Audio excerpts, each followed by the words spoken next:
Hello friends, I am James. Welcome to Book Reader channel.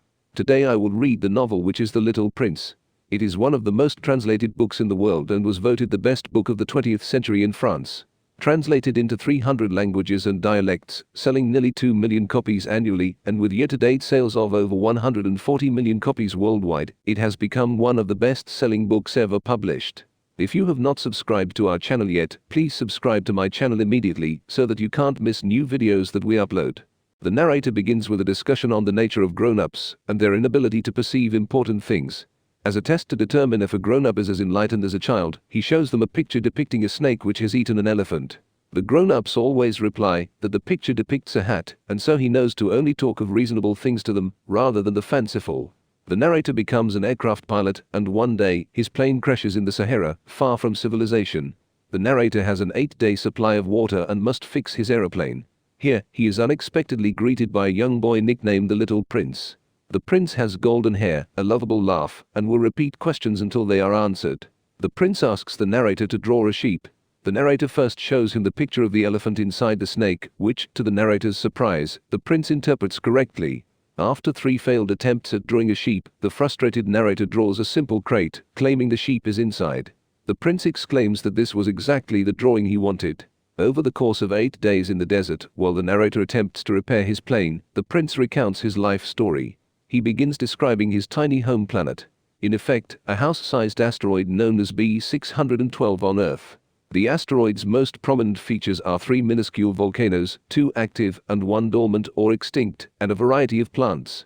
The prince describes his earlier days cleaning the volcanoes and weeding unwanted seeds and sprigs that infest his planet's soil, in particular, pulling out baobab trees that are constantly on the verge of overrunning the surface.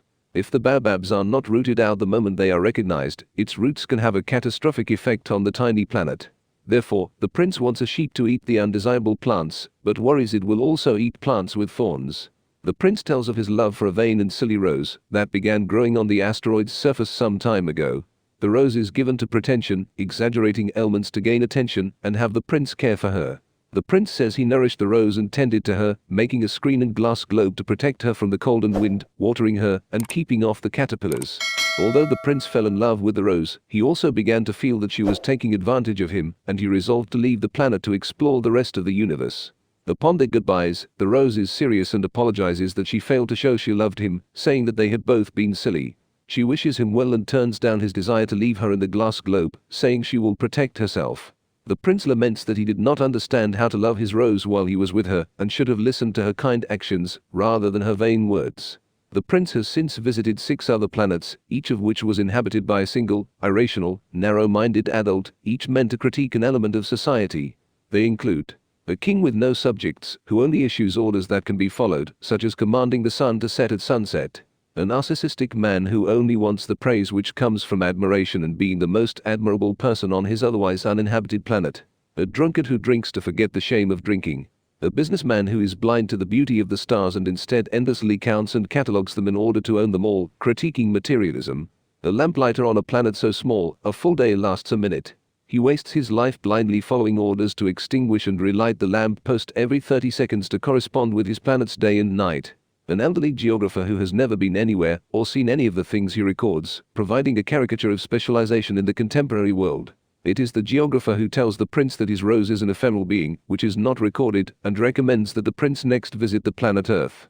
The visit to Earth begins with a deeply pessimistic appraisal of humanity. The 6 absurd people the prince encountered earlier comprise, according to the narrator, just about the entire adult world. On Earth there were 111 kings, 7,000 geographers, 900,000 businessmen, 7,500,000 tipplers, 311 million conceited men, that is to say, about 2 billion grown-ups. Since the prince landed in a desert, he believed that Earth was uninhabited.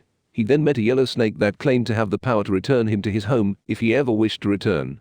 The prince next met a desert flower, who told him that she had only seen a handful of men in this part of the world, and that they had no roots, letting the wind blow them around and living hard lives. After climbing the highest mountain he had ever seen, the prince hoped to see the whole of Earth, thus finding the people. However, he saw only the enormous desolate landscape. When the prince called out, his echo answered him, which he interpreted as the voice of a boring person who only repeats what another says. The prince encountered a whole row of rosebushes, becoming downcast at having once thought that his own rose was unique and thinking his rose had lied about being unique. He began to feel that he was not a great prince at all, as his planet contained only 3 tiny volcanoes and a flower that he now thought of as common. He laid down on the grass and wept until a fox came along. The fox desired to be tamed and taught the prince how to tame him. By being tamed, something goes from being ordinary and just like all the others to being special and unique. There are drawbacks since the connection can lead to sadness and longing when apart.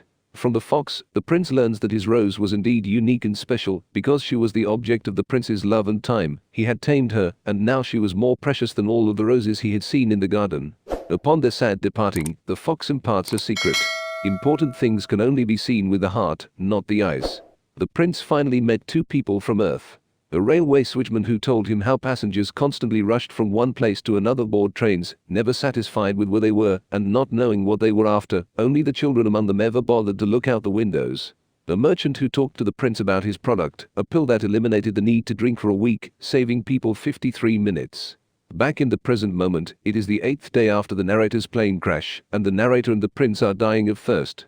The prince has become visibly morose and saddened over his recollections, and longs to return home and see his flower. The prince finds a well, saving them.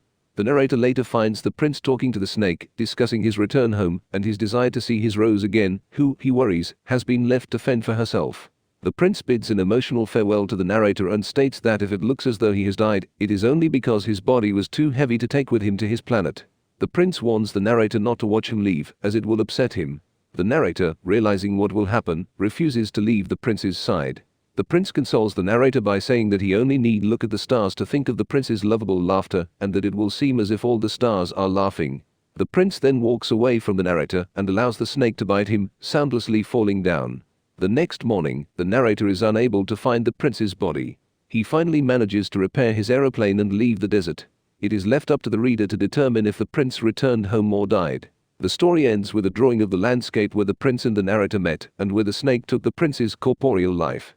The narrator requests to be immediately contacted by anyone in that area, encountering a small person with golden curls who refuses to answer any questions. What we get from that story? There are many themes in the book. People tend to become less creative and imaginative as they grow into adulthood.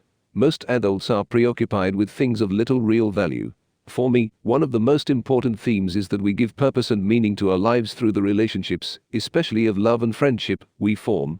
The little prince's rose is unique and more important to him than all the other roses, because he cares for it and takes responsibility for it.